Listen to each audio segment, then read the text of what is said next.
Madame, Monsieur, bonsoir. C'est la journée mondiale des donneurs de sang et c'est l'occasion, dans Question d'actu ce soir, de faire le bilan. À noter que le Maroc reste loin des recommandations minimales de l'OMC. Pas beaucoup, mais en tout cas, on reste quand même un peu loin de ces recommandations. Moins d'1% de la population marocaine donne de son sang. Pourtant, pour couvrir les besoins en produits sanguins, il faut pas moins de 1000 donneurs de sang chaque jour. Des vies sont en jeu. Pour les stocks stratégiques, le stock national de sang couvre actuellement 6 à 7 jours de consommation, soit le minimum requis par l'Organisation mondiale de la santé, pour laquelle il faudrait disposer d'un stock qui couvre idéalement 12 jours de consommation. Mais à noter toutefois que le niveau des réserves de sang n'est pas le même dans toutes les régions du royaume. À noter aussi que les campagnes de sensibilisation semblent porter leurs fruits puisque les dons ont enregistré une hausse entre 2022 et 2023. Une petite hausse, cela dit, autour de 6%. Comment alors assurer la pérennité de notre système de sang ? Dans le cadre de la réforme du système de santé, la tutelle veut créer une agence de sang et de ses dérivés, un établissement public censé remplacer l'actuel Centre national de transfusion sanguine, des mots vigilance et par extension l'ensemble des centres régionaux relevant du même centre. Alors, la nouvelle agence saura-t-elle réduire le déficit et pallier une fois pour toutes à cette pénurie de sang dans notre pays ? On répondra à ces questions et à bien d'autres en compagnie de mes invités. Ce soir, j'ai le plaisir d'accueillir et pour représenter le Centre régional de transfusion sanguine de la région Casablanca-Stade, Dr Hind Zejli. Bienvenue à vous sur ce plateau. Merci beaucoup. Bonsoir à vous aussi. Marhaba. Merci.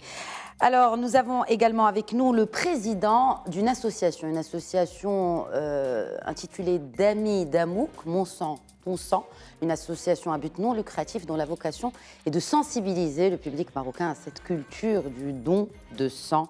Professeur Azdine Mestari, bonsoir et bienvenue à vous également sur le plateau. Bonsoir, merci à vous, merci à votre chaîne de nous recevoir pour parler de ça. Marhaba, marhaba.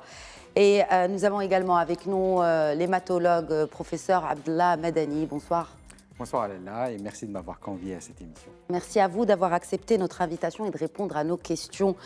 Alors, docteur Hind Zejli, nous sommes en 2023 et on est encore en train de parler du don de sang. Dans notre pays, encore ce besoin. Alors, le don de sang, c'est quelque chose qui n'est pas ponctuel. Le besoin en sang, c'est chaque jour, 7 jours sur 7 et durant toute l'année, puisqu'il y a des maladies qui ont besoin de transfusion sanguine, qui sont des malades très dépendants de sang, comme les maladies chroniques, comme les maladies, tout ce qui est cancer, hémodialyse, maladies hématologiques. Et puis, il y a les besoins aigus, surtout tout ce qui est accident de la voie publique, les femmes parturientes, donc les femmes qui sont en train d'accoucher. Et donc, ce besoin, il est de chaque jour. Et la transfusion sanguine, c'est un pivot au niveau du système de santé. Ce qui fait, le problème, c'est que dans cette affaire-là, c'est le donneur, il est souverain. Le donneur, c'est notre moteur. Nous sommes là, nous faisons tout pour avoir ce sang-là, mais si le donneur il n'est pas vraiment volontaire, ça, on aura des difficultés à avoir ça. Ce qui fait que le don de sang, il reste épineux, et puis nous devons aller chercher ce sang-là via beaucoup de canaux. Et ce qui rend la chose difficile, c'est que c'est une action qui, bien sûr, elle dépend du donneur, mais c'est aussi le besoin qui change durant toute l'année. Il change durant toute l'année. Nous avons des périodes qui sont très, très sèches, entre guillemets, si je peux dire ça.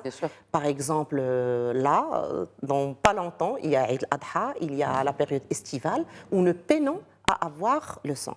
Beaucoup plus dans notre région à Casablanca, et je crois que les invités vont être d'accord avec moi, à Casablanca, qui est la plus grande région au Maroc, de par le nombre d'établissements de santé qui existent, de par le statut économique et aussi le nombre d'habitants. Ce qui rend ce qui donne une disparité entre les régions au Maroc. À Casablanca, pour être dans un certain confort, il nous faudrait 600 poches par jour. 600 poches par jour durant tout le mois. Que pour la région de Casablanca. Que pour la région de Casablanca. En parallèle, c'est plus que la moitié du besoin national qui est de 1000 poches par jour. Casablanca, elle consomme de 30 à 33% de, de tout le sang qui existe au Maroc. En parallèle avec ça, nous avons des régions qui peuvent circuler avec 300 et 600 poches par mois. La disparité, elle vient du fait est-ce qu'il existe ou non un CHU, un centre hospitalier universitaire, le nombre des établissements de santé aussi, et ça rend la problématique très, très épineuse. Oui, et c'est une problématique, encore une fois, professeur Madani, je me tourne vers vous, c'est une problématique qui se pose encore en 2023, c'est vraiment un questionnement que j'ai eu. Alors, certes, nous rendons aussi hommage à ces donneurs, mais il n'y en a pas assez, et pourtant, ce ne sont pas, finalement, les campagnes de sensibilisation qui manquent. Nous y reviendrons, bien sûr, avec celle de 2023, mais pourquoi il manque encore autant de sang ? Écoutez, je voudrais, si vous le permettez, d'abord rendre un hommage à une grande dame. C'est feu Madame Professeur Benchimsi Allah yarhama. C'est la pionnière de la transfusion au Maroc. Et si aujourd'hui au Maroc on est, je ne parle pas de la disponibilité parce que c'est l'objet même de votre question, mais je parle de la qualité des produits sanguins qui sont à notre disposition, nous les praticiens de santé, qui sont d'une qualité internationale reconnue internationalement. Donc si on est arrivé à ce niveau-là de qualité au niveau des produits sanguins, c'est surtout grâce à elle, et je voudrais lui rendre hommage aujourd'hui sur votre plateau. Alors maintenant, par rapport à votre question, écoutez, le sang jusqu'à présent n'a qu'une seule origine, c'est l'être humain. Et la demande s'est accrue de façon extrêmement importante et exponentielle durant maintenant les 10-15 dernières années, avec le développement de la médecine au Maroc, avec l'existence des établissements de santé, que ce soit les établissements de santé publics ou les établissements privés qui ont pris un essor extrêmement important durant les 5-10 dernières années, et aussi le fait que maintenant la population accède beaucoup plus facilement aux soins de santé. Ce qui n'était pas le cas il y a une quinzaine ou une vingtaine d'années, où dans certaines régions, les gens ne se déplaçaient pas énormément. Maintenant, les gens accèdent de façon de plus en plus importante au niveau des centres de santé, des établissements de santé, même de niveau tertiaire. Et ce qui fait que la demande en produits sanguins s'est accrue de façon importante, mais cela n'a pas été suivi par la quantité en matière de dons de sang. Et les campagnes de sensibilisation sont là pour que les gens sachent qu'il y a un besoin et que ce besoin ne peut être satisfait que par leurs dons et que ça doit être un engagement personnel et perpétuel, comme disait tout à l'heure, que c'est quelque chose qui est 24 heures sur 24, 7 jours sur 7, 365 jours par an, et que c'est un engagement personnel. Simstar en parlera sûrement mieux que moi, et que ce n'est pas quelque chose de ponctuel. Exact. Ce n'est pas au moment où on a un frère, une sœur, un conjoint qui a besoin de sang qu'on va aller donner notre sang. Non, ça doit être un engagement quasi continu durant la vie. Exact, surtout que l'on voit certaines publications, même sur les réseaux sociaux, parfois besoin urgent de telle ou telle catégorie de sang. Mais vous avez parlé, vous m'avez facilité la transition vers professeur Mstari, dont l'engagement personnel l'a poussé à créer cette association d'amis d'Amouk. Pourquoi, il y a 8 ans, vous avez créé cette association? Un tout petit historique. Étant un agent de santé au Maroc, j'avais l'habitude de donner, de faire ma part de la chose, c'est-à-dire de donner une fois par an, une fois tous les 2 ans. Mais arrivé à 65 ans, c'est l'âge légal à partir duquel on pense que la sécurité du receveur n'est plus assurée à partir d'un donneur qui a dépassé une certaine date, à un certain âge. Donc, à partir de 65 ans, je n'avais plus le droit de donner. Et j'ai réfléchi, puis à la retraite faisant, j'avais le temps, et j'ai réfléchi à une manière de compenser ces poches que je ne pouvais plus donner. Donc, je me suis déplacé avec des amis à moi en disant « Est-ce que vous connaissez la problématique du don de sang ?» Personne ne connaît la problématique au fond du don de sang. Donc, j'ai compensé, si vous voulez, ce manque par les amis, par les connaissances. Et puis, l'appétit vient en mangeant. J'ai étendu ça à mes amitiés, à mes contacts, et j'ai eu besoin de monter donc cette association pour avoir un statut légal d'abord, Et puis, le besoin s'en est fait sentir parce que, contrairement à ce que vous avez dit tout à l'heure, vous aviez dit ce ne sont pas les campagnes qui manquent. Oui, c'est vrai, mais qu'est-ce qu'on appelle campagne? Il faut être efficient, il faut être pratique, il faut être efficace. Ce que nous faisons, nous, à Damidamouk, par exemple, c'est la sensibilisation. On va essayer d'aller dans des sites de prélèvement. Dr Zijli connaît bien ça, puisque le CRTS dispose d'unités mobiles qui vont dans les entités. C'est-à-dire que la problématique du sang, il faut... Si vous n'avancez pas de chiffres, on ne dit jamais rien de sérieux. C'est les chiffres qui parlent. Au Maroc, il faut 500 000 donneurs par an. Comment voulez-vous aller à la pêche de 500 000 donneurs par an tous les ans? On en est autour de 300 000 aujourd'hui. 300 et 400 000. D'accord, il en manque 200. Et c'est les 200 qui font la différence. C'est les 200 qui font le plus mal. Pourquoi ils font la différence, justement? Quelle serait la conséquence bien sûr, il y a des vies qui sont en jeu, mais pourquoi ces 200 000 font-ils vraiment la différence? Parce que la vie est au bout. Si vous avez besoin de 500 et que vous ne pouvez ramasser que 300, il y a bien 200 qui ne vont pas avoir la poche qu'il faut. Ouais. Donc, mais il y a des receveurs constants. Oui, et il y a des receveurs occasionnels. Oui. C'est ça. Alors les constants, rapidement, les constants, c'est qui? C'est les leucémiques, c'est les maladies chroniques, c'est les cancéreux, c'est toutes les hémopathies que Dr Madeli connaît très bien. Et quels sont les occasionnels? Les occasionnels, c'est les traumatismes, c'est les accidents de travail, les accidents de la circulation, et les hémorragies, et voilà, les complications médicales. Vous voyez, les opérations médicales, ça, c'est des choses qui sont...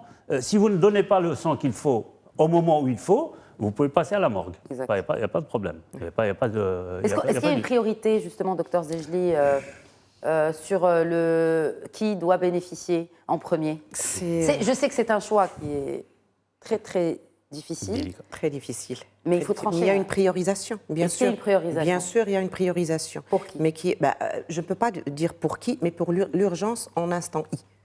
Oui. À un moment donné, il y a une urgence qui va sortir du lot.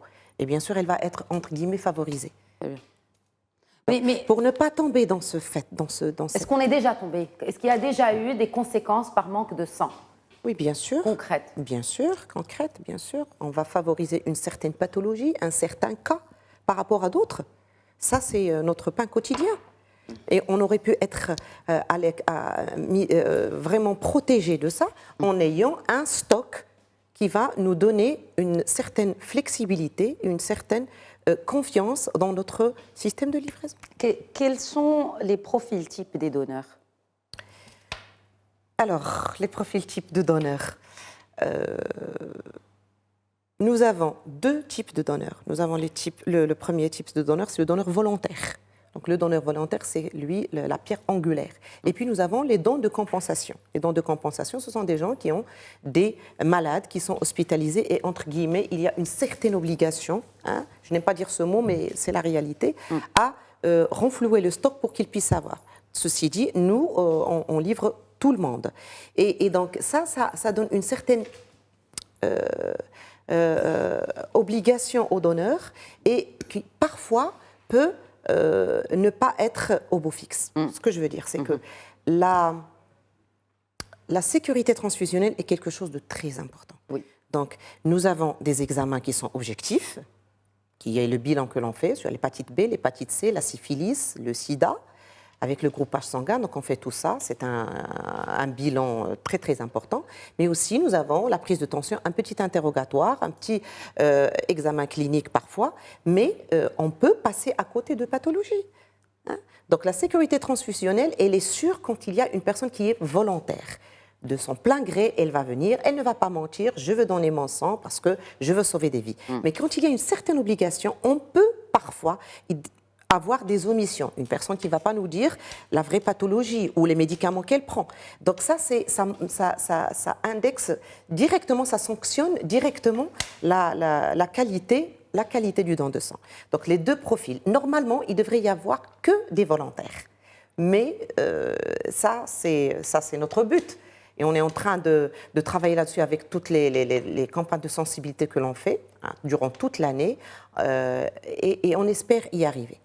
pour éviter ces dents exactement de compensation.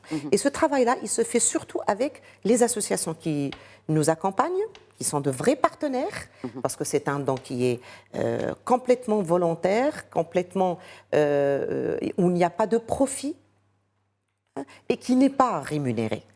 Donc, c'est vraiment un acte citoyen, humanitaire par excellence.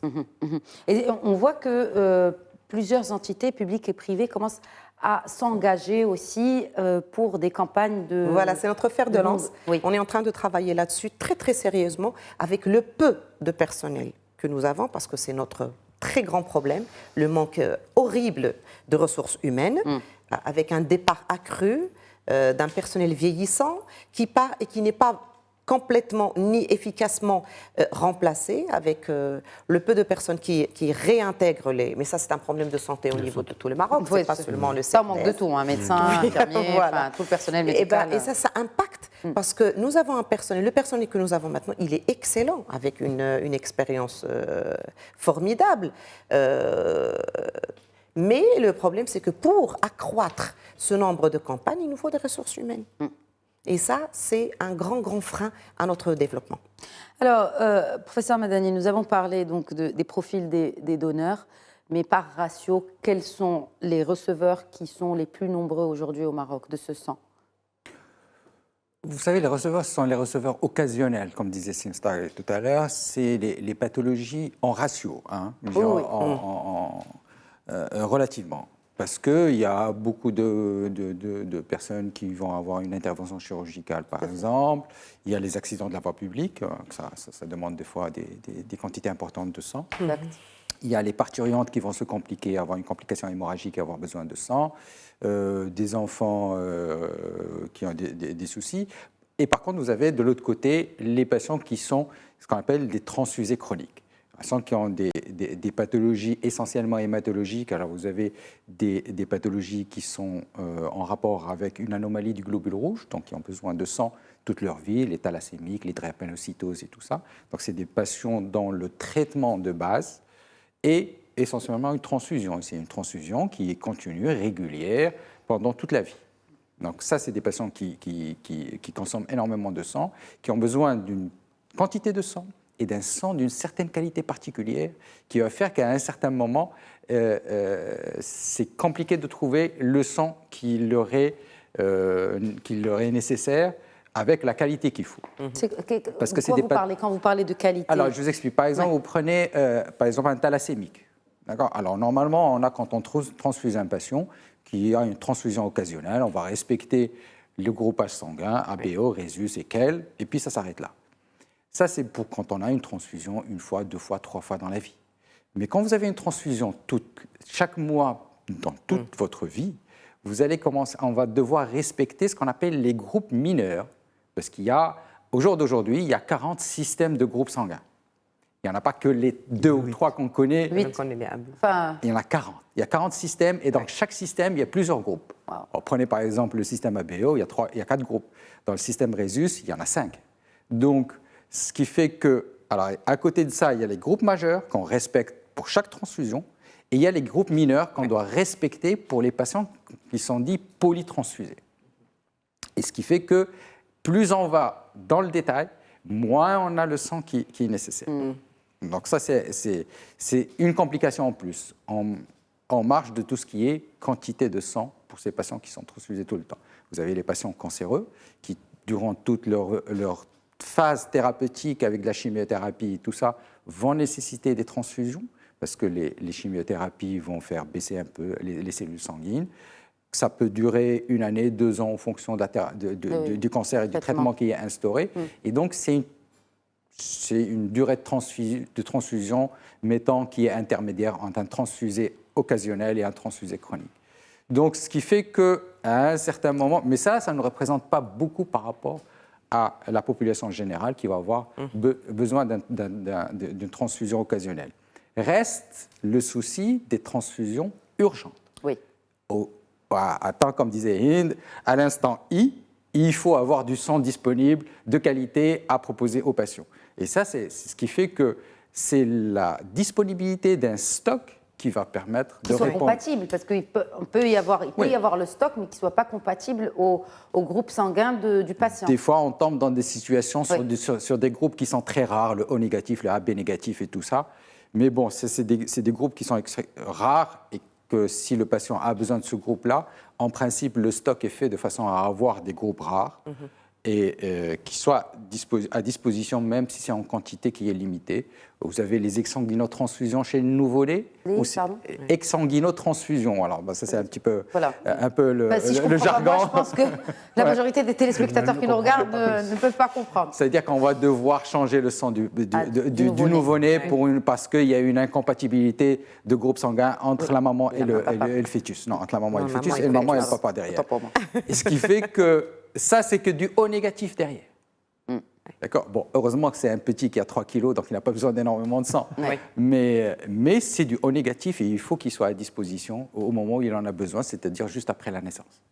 Et vous confirmez cela, docteur Zejli, c'est-à-dire que quand on est en train de faire les stocks, il y a certains groupes pour lesquels il y a une attention particulière qui est portée ou c'est pareil pour tous les Non, pareil pour tous les.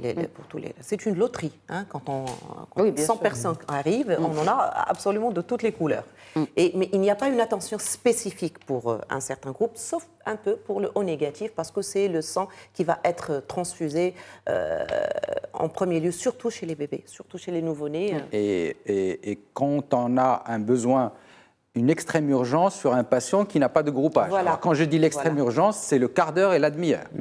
S'il n'est pas transfusé dans ce laps de temps, il risque de mourir. Donc à ce moment-là, on peut se passer du groupage et passer du O négatif. Si on l'a. Voilà, si on l'a, forcément. Et pourquoi alors, si, en vous écoutant vraiment, ça donne froid dans le dos, parce qu'on voit qu'il y a des vies qui dépendent de notre sang. Alors, c'est vraiment une responsabilité, j'ai envie de dire, pour tout un chacun. Mais pourquoi il y a cette réticence par rapport au don de sang? Vous qui êtes au contact, justement, de ces donneurs à travers les campagnes que vous organisez dans le cadre de l'association d'Amis d'Amour. Ce n'est pas une réticence, c'est encore moins un manque de générosité, mais c'est un manque d'information. C'est-à-dire que les gens ont l'habitude maintenant de se débrouiller. Vous savez, dans le système marocain, on a un système d'éducation nationale, et puis ceux qui ne sont pas contents, ils vont dans le privé. C'est permis. Dans le système de transfusion sanguine, vous n'avez pas cette possibilité. Il faut que l'État soit le garant de ce stock-là. Et autrement, il y a un petit problème. Ce qui se comprend, hein, parce que tout à fait. Si on bascule aussi la transfusion sanguine vers le privé... C'est toutes les dérives qui sont permises. Là, c'est l'anarchie totale. C'est la porte ouverte à tout. Ça existe dans d'autres pays. Ça existe dans d'autres pays, malheureusement, parce que nous, le Maroc, de toute façon, on ne peut partir que de ce qui existe comme arsenal juridique. Au Maroc, le choix a été fait du bénévolat et de la gratuité. Est-ce que vous pensez que si ce n'était pas gratuit, si on payait les donneurs, il y aura plus de donneurs? Tant que je ne l'ai pas vu, je ne peux pas vous dire, mais il y a eu des expériences. Il y a eu des expériences. Aux États-Unis, maintenant, les gens ils ont dépassé le don du sang, parce que le don du sang, on ne peut le faire que tous les 4 mois. Par contre, le don de plasma, on peut le faire toutes les semaines. Donc, il y a maintenant des SDF qui ont pris ça comme une manière de survivre. Ils vont aller donner du plasma toutes les semaines, ils vont avoir $50, vous multipliez ça par 4 fois par semaine, vous avez $200 par mois. Tant que je n'ai pas vu ça au Maroc, je ne peux pas dire. Mais j'ose espérer ne pas tomber là. Qu'on continue à faire confiance à la générosité et à la conscience du Marocain. Je crois que là-dessus, vous savez, on a donné plusieurs fois l'exemple de pouvoir s'en sortir par nos propres moyens. Il suffit tout simplement d'encadrer. Il faut que l'arsenal juridique soit réglo. Il faut que tout soit réglementé. C'est-à-dire, quand vous parlez d'arsenal juridique... C'est-à-dire que l'arsenal juridique, il est ce qu'il est. Par exemple, en ce moment, il y a les CRTS. Et dont on parle de... Les centres régionaux de transfusion sanguine. Les centres régionaux. Maintenant, on va parler de l'agence. Donc, c'est des choses qui sont quand même... L'agence est censée remplacer ces CRT, elle est censée remplacer même le Centre national qui chapeaute tous les CRT. Tout à fait. Et elle est censée apporter une nouvelle gouvernance. Mais améliorer toutes les déficiences. Améliorer toutes les déficiences qui existent. Par exemple, au centre de transfusion, maintenant, on parle de pouvoir encourager ceux qui travaillent. Vous voyez, on revient au privé. il faut encourager ceux qui travaillent, mais il faut aussi sanctionner ceux qui travaillent un peu moins.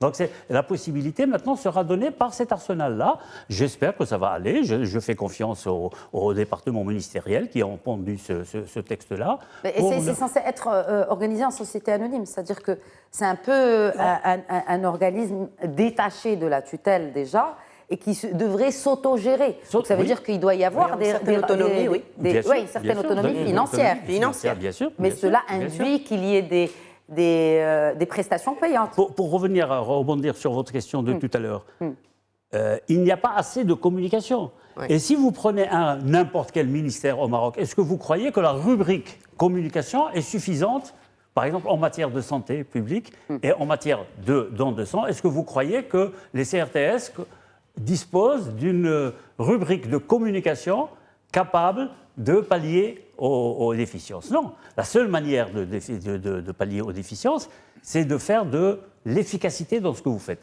Oui.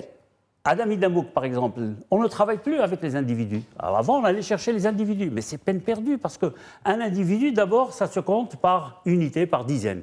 Quand vous allez dans une collectivité, quand vous allez dans une usine, vous avez 2000, 3000 personnels. Si vous avez le feu vert du DRH ou du médecin de santé, voilà, vous voyez les mots-clés qui vont tomber, ou du patron, ben ça y est, vous avez une porte d'entrée dans, d'abord, une collectivité qui représente 2000 personnes.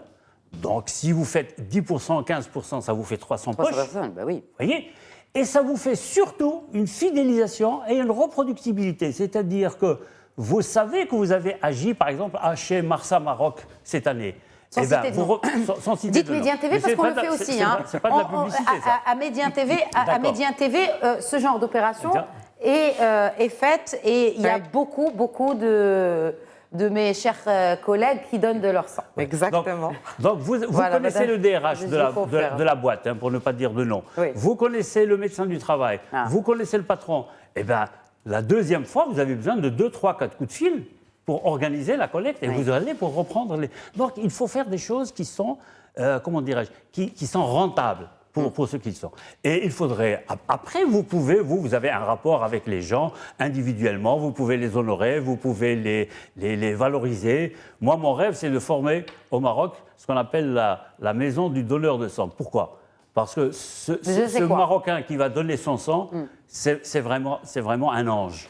Parce qu'il a fait le choix de la gratuité, du bénévolat. Il s'est levé tôt le matin et il est allé dans un centre quelconque le plus proche pour donner son sang. Maintenant, est-ce qu'il est bien reçu? Est-ce que les rouages sont bien faits? Parce que, vous voyez, on a un privé qui a décidé d'aller donner son sang. Il faut quand même qu'en face, les gens aient la possibilité de bien le recevoir. Donc, il faut que les gens puissent gérer leur budget, gérer leur partie communication, leur partie frais. Alors, justement, docteur Zejli, de par votre expérience, comment, selon vous, cette future agence du sang et de ses dérivés peut répondre à cela? Vous avez parlé tout à l'heure d'un manque de ressources humaines. Oui. Est-ce que vous pensez que grâce à cette agence-là, est-ce que le fait de recentraliser aussi va aider à avoir une meilleure gouvernance? Parce que les CRTS sont amenés à disparaître? Oui. Si cette agence est créée. Oui, bien sûr, elle va remplacer et le CNTS et les CRTS. Donc, du coup, comment seront gérées les régions? Ils vont être gérés au niveau central. Oui. On fait un pas en avant, 10 en arrière. On parle de régionalisation et en même temps, on parle de recentralisation d'organes qui sont vitaux parce que chaque région connaît ses besoins. Oui, voilà. Après, voilà, c'est une question que je me pose. C'est une question que je me pose moi aussi. Très bien. Parce que c'est vrai que je n'ai pas une grande idée là-dessus. Il n'y a pas eu une communication claire. Oui. Il n'y a pas eu de circulaire. Mais ce que le décret est passé. Oui, le décret est passé il n'y a pas longtemps, même pas en avril. Exactement, 26 avril. Absolument. C'est ça. Et son objectif, ça va être pour assurer une meilleure gouvernance de la problématique du sang et de ces produits, des DPSL, ce que l'on fait déjà. Mais peut-être qu'il y aura une autre vision. J'ose espérer qu'on va pallier à tous ces problèmes dont a parlé professeur Mstari. Mais vous avez les solutions. Enfin, je veux dire, depuis le temps que ces CRTS, ces centres régionaux de transfusion sanguine existent, on connaît les solutions. Je veux dire, et il ne faut pas une baguette magique que va ramener cette agence. Et les solutions, quelles sont ces solutions que vous préconisez une vraie et une bonne prise en charge. Une bonne prise en charge. Une bonne prise en charge de la problématique du sang au Maroc. avec des ressources humaines qui soient efficaces, efficientes et un bon investissement. Un bon investissement dans cette agence, un bon investissement dans ces centres de transfusion. D'accord ? Et réhabiliter la transfusion sanguine. Depuis feu professeur Ibn Chimsi, Allah yarhamha, on n'a pas vraiment vu un investissement solide dans la transfusion sanguine. Mais là, heureusement, depuis quelques années, ça commence un tout petit peu et je reste très optimiste là-dedans.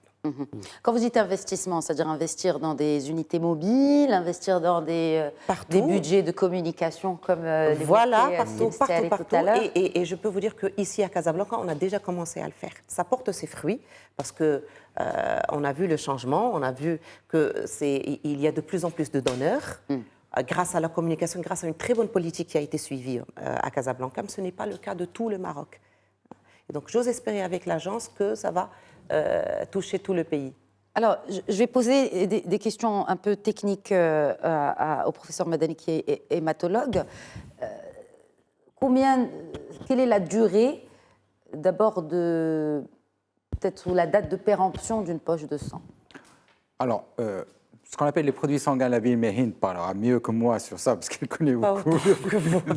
Alors, on a ce qu'on appelle les produits sanguins labiles, d'accord? Donc, c'est des produits qui ont une durée de vie limitée. Alors, vous avez le concentré globulaire de globules rouges, qui a une durée de conservation de 42 jours, je ne me trompe pas.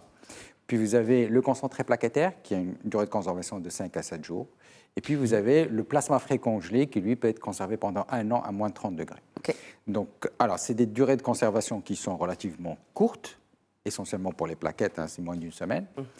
Et c'est pour ça qu'il faut qu'il y ait un renouvellement continu et régulier des stocks. Parce qu'il est inenvisageable, dans notre situation, qu'on puisse jeter des poches. C'est du... Mais c'est le cas aujourd'hui? Maintenant, ce n'est pas le cas. Pourquoi on pose la question? Mais il ne faut pas arriver comme c'est des durées. Donc, si il y avait une quantité de sang importante, c'est des quantités qui vont être d'abord utilisées. Et puis, les gens doivent savoir qu'une fois que le sang est donné, c'est 42 jours pour les globules rouges et 7 jours pour les plaquettes. Donc, pas plus que ça. Alors, qui peut donner de son sang? Alors, il y a toute une liste. Alors, c'est par décret. Il y a une loi qui est au niveau du journal officiel du Royaume du Maroc, avec spécifié les gens ou les donneurs qui sont habilités à donner et les contre-indications au don de sang. Simstal parlait de l'âge tout à l'heure, donc 65 ans comme étant une âge limite supérieure et 18 ans comme étant une âge limite inférieure. À partir de 18 ans, on peut donner. À partir de 18 ans, à chaque fois, au moment où on est majeur, on peut donner jusqu'à l'âge de 65 ans. Puis vous avez certaines autres contre-indications. Tous les gens qui ont des pathologies chroniques, ils ne sont pas habilités à donner leur sang. Donc, je ne sais pas, moi, par exemple, un diabétique, par exemple. Est-ce qu'il peut donner de son sang à un diabétique? Non. En principe, non. Un diabétique n'est pas une pathologie chronique. S'il est bien équilibré, à la limite. Avec des analyses récentes, voilà. S'il peut donner, bien sûr, sans insuline. Ça, c'est au médecin en faction qui a de décider. Il y a plusieurs pathologies, il y a plusieurs médicaments. On peut donner. Il y a des contre-indications qui sont absolues. Les gens qui ne peuvent jamais donner, par exemple les gens qui ont déjà reçu du sang, qui ont déjà été transfusés. Si j'ai été transfusée, je ne peux pas donner de mon sang. Jamais, même à 20, 40 ans après. Et puis il y a des contre-indications qui sont relatives. Et ça, c'est au médecin en faction. Donc si on a pris un antibiotique, si on a eu des soins dentaires. Mais comment être sûr, parce que vous l'avez dit tout à l'heure, comment être sûr que la personne qui va donner ne ment pas? Je ne peux pas être sûre. On ne peut pas être sûr. Mais quels sont les risques, du coup, si elle a menti? Si elle peut passer des pathologies. Heureusement qu'on fait des bilans sur les maladies les plus dangereuses, sida, hépatite B, hépatite C, syphilis et tout ça. Le médecin qui fait l'interrogatoire, il est très très bien, il connaît toutes les pathologies, il va bien faire son interrogatoire, mais il y aura toujours des gens qui vont passer par les mailles du filet. Oui. Par exemple, surtout quand il s'agit d'un don de compensation. Ouais. Alors c'est une personne, c'est ça. Il y a l'urgence aussi. Oui. Est-ce que, par exemple, que cette personne-là veut vraiment sauver la vie de son cousin, sa mère? Est-ce qu'elle la sauve vraiment quand elle ment? Non, mais peut-être qu'ils ne le savent pas aussi. Parfois, ils le savent. Par contre, quand on parlait Parfois, tout à l'heure des États-Unis et des SDF qui vont donner le plasma pour toucher $50, ils connaissent très bien le questionnaire au bout de 2-3 ans. Et ils ont toutes les réponses qu'il faut pour être éligibles aux dons. Ce n'est pas les soins qui les intéressent. Ce qui est objectif, on le fait. C'est pour ça que je disais tout à l'heure, il y a une campagne qu'on peut faire individuellement, mais c'est fatigant et c'est sans fond. Par contre, quand vous vous adressez à des collectivités qui sont repérables, sur lesquels vous pouvez réintervenir 4 mois ou 5 mois plus tard, vous avez ce genre de problème qui se pose. Je vais par exemple faire une prise de sang dans une usine quelconque. On a un diabétique. Qu'est-ce qu'on dit ? On dit pour ne pas courir de risque et on n'a pas le temps de s'en occuper aujourd'hui, on va l'écarter aujourd'hui. Mais comme il a un médecin du travail qui le suit, comme il a une infirmière, comme il y a un questionnaire, comme la question s'est posée, on dit faites attention à ce gars-là, regardez s'il est équilibré, la prochaine fois, on en parle. Et la prochaine fois, il passe forcément. Sur combien, par exemple, si on prend un échantillon de 1000 prises de sang, combien sont écartées ? Je peux vous répondre. Ça, parce que oui, professeur. Ça, c'est très... Vous voyez, je vous parlais de chiffres tout à l'heure. Oui. Quand vous n'avancez pas de chiffres, oui, c'est quelque chose sur lequel je suis très à cheval dans cette émission. Nous, quand on fait une campagne et qu'on dit il y a prélèvement tel jour, il nous vient X personnes. Sur les X, le médecin, on refuse grosso modo, mais c'est bien calibré chez nous, au moins 30%. Pourquoi ? Parce qu'il a eu un rapport sexuel non protégé. Un peu moins, professeur. Dans les 20%. Je sais. Et dans les campagnes internationales, maintenant, vous savez ce qu'on publie ? On ne dit pas on a prélevé tant de poches dont on se prévaut. Non, on dit on a présenté tant de malades. Pourquoi ? Parce qu'on a tant de candidats. Pourquoi ? Parce qu'on a présenté 2 fois plus de candidats qu'on a reçu de poches, parce que le médecin a fait une coupe. Ça fait de mal à personne. Voilà, et c'est ça la vigilance. La vigilance, c'est qu'il faut que le médecin du CRTS soit libre de son diagnostic, de sa décision. Il ne faut pas que l'un ou l'autre soit manipulé, soit par un besoin d'argent, soit pour le besoin que vous évoquiez tout à l'heure de sauver quelqu'un de sa famille. S'il a quelqu'un qui est dans la famille qui est malade, il va passer outre toutes les questions. Pourquoi vous avez parlé d'argent ? Pour le besoin d'argent, là, vous avez dit soit pour le besoin d'argent, soit pour le besoin de sauver une vie. On parlait des Américains qui touchaient $50. Pour ceux qui sont rémunérés. C'est pour ça que là, le fait de rémunérer pose problème. C'est pour ça que bien sûr. Je vous disais tout à l'heure, j'ose espérer qu'on continue à ne pas rémunérer les gens parce que c'est la porte ouverte à tous les dérives. Oui, à toutes les dérives. Mais je pense qu'il y a cet aspect aussi religieux qui joue dans la générosité des Marocains. Et vous savez, les meilleures campagnes que nous faisons au Maroc, vous ne devinerez jamais où elles se font. Pendant Ramadan. Ah non, pardon. À peu près. Alors, encore plus. Pendant Ramadan, et reprécisez encore votre pensée, dans les mosquées. Dans les mosquées. Oui, parce que c'est là qu'il y a un côté religieux, c'est là qu'il y a un côté sadaqa. Moi, j'ai inventé un slogan, maintenant il est un peu suivi partout. J'avais dit que donner son sang ou encourager à le faire, c'est zakat ala sihhati. C'est-à-dire on paye un impôt sur le revenu, et qu'est-ce qu'on paye sur la santé que Dieu nous a donnée par rapport à celui qui n'en a pas. Vous voyez ? Donc c'est zakat. Exact. Et c'est zakat, les meilleures campagnes qu'on a faites. Puisqu'on en a besoin et puisque ça n'existe que chez vous. Donc il faut faire un geste. Voilà. Et les campagnes à la mosquée sont très bien faites, mais elles sont faites d'une façon un peu spéciale pour qu'il n'y ait pas encore de dérive ni comment dirais-je, c'est un pilier. On le fait chaque semaine. Bien sûr, demander. Et c'est Wazar al-Awqaf qui s'en occupe personnellement avec le CRT. C'est un partenariat magnifique. Vous voyez, moi je peux aller dans toutes les usines du Maroc, je peux aller dans toutes les collectivités du Maroc, je peux aller au stade, je peux aller, dès qu'il y a du monde, je peux aller. Mais je n'ai pas le droit d'aller à la mosquée. Oui. Pourquoi ? Pour qu'il n'y ait pas de récupération politique. Ni religieuse. Oui, absolument. Il faut bien le préciser. Alors, justement, vous avez parlé de ces campagnes, Dr Zejli. On est... le monde célèbre cette journée internationale du... D'ailleurs, c'est même pas du don de sang, mais du donneur de sang. C'est-à-dire c'est le donneur qui est différent. Qui est en hommage un peu. En hommage, et on rend hommage à ces personnes-là, parce que c'est grâce à eux que la transfusion, elle marche. Parce que le donneur, il donne de sa vie, il donne de son temps. Chaque fois qu'un donneur donne son sang, il sauve 3 personnes. En moyenne, ce donneur 450 millilitres. C'est combien de poches ? une seule poche, mais après, on va la séparer en produits sanguins labiles. Donc, dans une poche, le sang total, on prélève du sang total, il y a les globules rouges, il y a le plasma, il y a les plaquettes. Bon, il y a tant d'autres choses là-dedans, mais ce qui est important pour nous, c'est ça. Donc, on fait un culot globulaire, un culot plaquettaire et du plasma.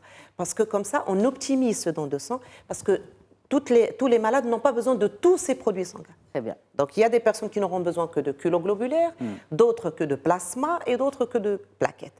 Et donc, on optimise et à chaque fois, et ça, je le souligne énormément, parce que chaque fois qu'une personne donne son sang, elle sauve 3 personnes. C'est pas facile de sauver 3 personnes. Parce que quand on sauve ces 3 personnes, je leur dis qu'ils sauvent une femme, une maman qui est en train d'accoucher, c'est une maman, c'est une femme, c'est une sœur, c'est une collègue. On sauve une personne qui est sanctionnée déjà par la pathologie cancéreuse. C'est un cancéreux qui attend impatiemment de faire, par exemple, sa dernière chimiothérapie. Mais la chimiothérapie, elle est très, très... Parce que la chimiothérapie, elle tue la cellule cancéreuse, mais elle fait du mal aussi au corps. Aux autres cellules. Et aux autres cellules. Ouais. Donc, si elle n'est pas, son sang n'est pas au beau fixe, elle ne peut pas recevoir sa chimiothérapie. Donc, on sauve cette personne-là, on sauve un papa. Donc, chaque fois qu'on sauve, on donne 10 à 15 minutes. Et je leur dis, hein, le Marocain, il est par définition généreux. Donc, il faut juste crever l'abcès avec lui, l'informer et le respecter. En faisant ça, on peut avoir toutes les poches possibles, hein, professeur. Toutes les poches possibles dans toutes les régions. Parce que vous avez parlé tout à l'heure, et j'aimerais bien revenir là-dessus, même si on est à la fin de l'émission, mais je reviens sur les stocks. Les stocks diffèrent selon les régions. Oui, bien déjà, sûr. si la région dispose ou pas d'un CHU, mais Inch'Allah, d'ici peu, nous devrions disposer d'un CHU pour chacune des 12 régions du royaume. Oui. Mais comment cela se passe-t-il? Par exemple, s'il y a un manque dans telle région, est-ce qu'il y a du sang qui vient d'une autre région pour pallier à ce manque-là? Oui, ça, est-ce qu'il y a une interopérabilité entre les CRTS? C'est possible, mais ça doit absolument passer par le centre national. C'est le centre national qui gère. Et le problème, c'est que... Ça prend du temps. Hein. Oui, c'est ça. Enfin, Le je sais problème, pas. c'est l'urgence. Oui, justement. Après, peut-être c'est digitalisé, que... Même si, Bien comme a dit tout à l'heure professeur Madani, c'est parfois le besoin, il est dans la minute, dans le quart d'heure qui suit. Ah, je ne pourrais pas. Et c'est pour ça que le plus important, c'est de parler au cœur des Marocains. Leur dire, venez donner votre sang. Ça ne dure que 8 à 15 minutes. C'est rien, 8 à 15 minutes dans votre vie. Et ça va donner quand même 3 vies qui vont être sauvées. C'est pas rien, ça. Exact. 3 vies qui vont être sauvées, je me tourne vers professeur Madani, 3 vies qui vont être sauvées, mais la question principale aussi, c'est que, est la suivante. Est-ce qu'on peut imaginer, puisque nous sommes dans le développement de la santé, l'évolution de celle-ci, de partout dans le monde, est-ce qu'on peut imaginer un palliatif à ce sang naturel? Ou peut-être à ses composantes? Écoutez, je n'ai pas connaissance de quelque chose qui peut remplacer les produits sanguins humains. Jusqu'au jour d'aujourd'hui. Alors, il y a des protéines plasmatiques qu'on peut produire par ce qu'on appelle des produits recombinants. Je vous donne par exemple les produits anti-hémophiliques, les facteurs anti-hémophiliques qu'on peut maintenant produire par des techniques de génétique et tout ça. Mais tout ce qui est cellulaire, tout ce qui est vivant, les globules rouges, les plaquettes, par exemple, ça, il n'y a que l'humain qui, au jour d'aujourd'hui, il n'y a pas de sang. Alors, il y a eu énormément de travaux sur des produits qui peuvent véhiculer, parce qu'un globule rouge, finalement, ne fait que véhiculer l'oxygène du poumon vers les tissus. Donc, il y a eu quelques travaux sur des produits, sur des molécules qui vont transporter l'oxygène, mais ça ne remplace pas le sang. Donc, au jour d'aujourd'hui, il n'y a que l'humain qui donne le sang. Et ça ne vient que de l'humain. Donc, voilà. Et ça, si je peux me permettre, Bien parce sûr, que je le répète très très souvent, les gens ne savent pas ça. Nous avons beaucoup d'amis qui découvrent la problématique le jour même. C'est-à-dire que quand il a besoin de soins, quand il a besoin de médicaments, il envoie un de ses collaborateurs, parce que lui est dans sa tour d'argent, tranquille, pour chercher les médicaments et pour chercher ce qu'il faut. Et quand il lui arrive d'avoir un problème de sang, il essaye de faire la même chose. Et c'est là qu'on lui dit, attention, ce n'est pas vendu, ce n'est pas fabriqué, il faut attendre son tour. Et c'est là qu'il dit, c'est pas possible. Et c'est là que je le comprends aussi. Parce que le CRTS qui va avoir, qui a d'ailleurs l'exclusivité du don et du prélèvement, doit aussi, en compensation, puisqu'il n'y a que lui qui les fait. Je donne toujours l'exemple des chirurgiens cardiaques. Ils ouvrent à cœur ouvert. Ils opèrent à cœur ouvert, mais ils n'ont pas le droit de prélever le sang. Vous voyez, là, une clinique privée a les cliniques qui sont des investissements maintenant, avec l'ouverture du budget et l'ouverture de l'arsenal juridique dont je parlais tout à l'heure, vous avez une quantité incommensurable de cliniques qui se montent, et de chaînes de cliniques, et de très bon niveau, on ne va pas dire de non. Mais elles n'ont pas le droit de prélever. C'est-à-dire que ces cliniques vont être à la merci du centre de transfusion sanguine, qui lui-même est à la merci du donneur. Donc c'est ce que je dis à mes amis. Mettez pas tout dans les murs, mettez pas tout dans la clinique, mettez-en un peu dans la communication. Encouragez les gens à venir vous voir pour donner du sang. Encouragez le CRTS à récupérer ce sang pour pouvoir vous le donner. C'est vous les prescripteurs, c'est vous les utilisateurs. Ne l'oubliez, c'est pas la peine de se... En fait, est-ce que ce travail-là aussi de sensibilisation doit être fait au niveau des cliniques? Bon, après, si on va à la clinique, on va dire des utilisateurs. On va dire des utilisateurs. Ouais. On le fait très bien. On manque juste de ressources humaines. C'est-à-dire, vous le faites très bien. On fait énormément de campagnes de sensibilisation, de séminaires, de colloques. On va vraiment voir tout le monde. Ces 4 dernières années, on a vu des milliers de personnes. On a touché beaucoup de personnes. D'où la petite hausse de 6% de... Voilà. Mais nous n'avons pas beaucoup de ressources humaines, c'est ça. Je reviens toujours là-dessus, parce qu'avec beaucoup de personnes... Vous êtes à combien de votre capacité aujourd'hui, au niveau du CRTS de Casablanca? Nous sommes presque une centaine de... Vous devriez être combien normalement, selon vous? Beaucoup vous parlez plus, surtout pour Casablanca. Les chiffres, comme le disait professeur Msteri. La... Combien il faut aujourd'hui il faut pour que ça aille... déjà pour que ce soit efficient, pour... drainer, j'ai envie de dire, excusez la logique, drainer plus de sang. La force de tout système, ce n'est pas l'acquis, c'est la réactivité. C'est-à-dire que quand vous avez un problème, je prends un exemple, vous avez prévu d'aller dans l'usine X pour faire des prélèvements. Au dernier moment, comme tout le monde, il y a un absentéisme, il y a un médecin qui ne vient pas parce qu'il est malade, parce qu'il a besoin de faire, il y a une infirmière, il y a une panne du camion qui doit y aller. Donc, il ne faudrait pas être vraiment très limité au niveau des unités. Il faut qu'il y ait... Mais ça, c'est le propre des pays riches. Nous, on est un pays en voie de développement. Forcément, on tire un peu le diable par la queue à un moment ou à un autre. Et il suffit que ce tirage de diable par la queue advienne au mauvais jour pour qu'on soit montré du doigt en disant « ils ne font rien ». Bon, c'est très compliqué. C'est pour ça que je me féliciterai le jour où il y aura une plateforme dans laquelle les gens, les utilisateurs, comme ceux qui ont le monopole de ce prélèvement, comme ceux qui ont le monopole de sa fabrication à l'étranger pour avoir les dérivés d'albumine qui rentrent de l'étranger. Il faut que quand même il y ait une plateforme de travail, il faut une réflexion. Et puis il ne faut pas oublier non plus les médias. Vous nous invitez aujourd'hui gentiment parce que c'est la journée du don de sang.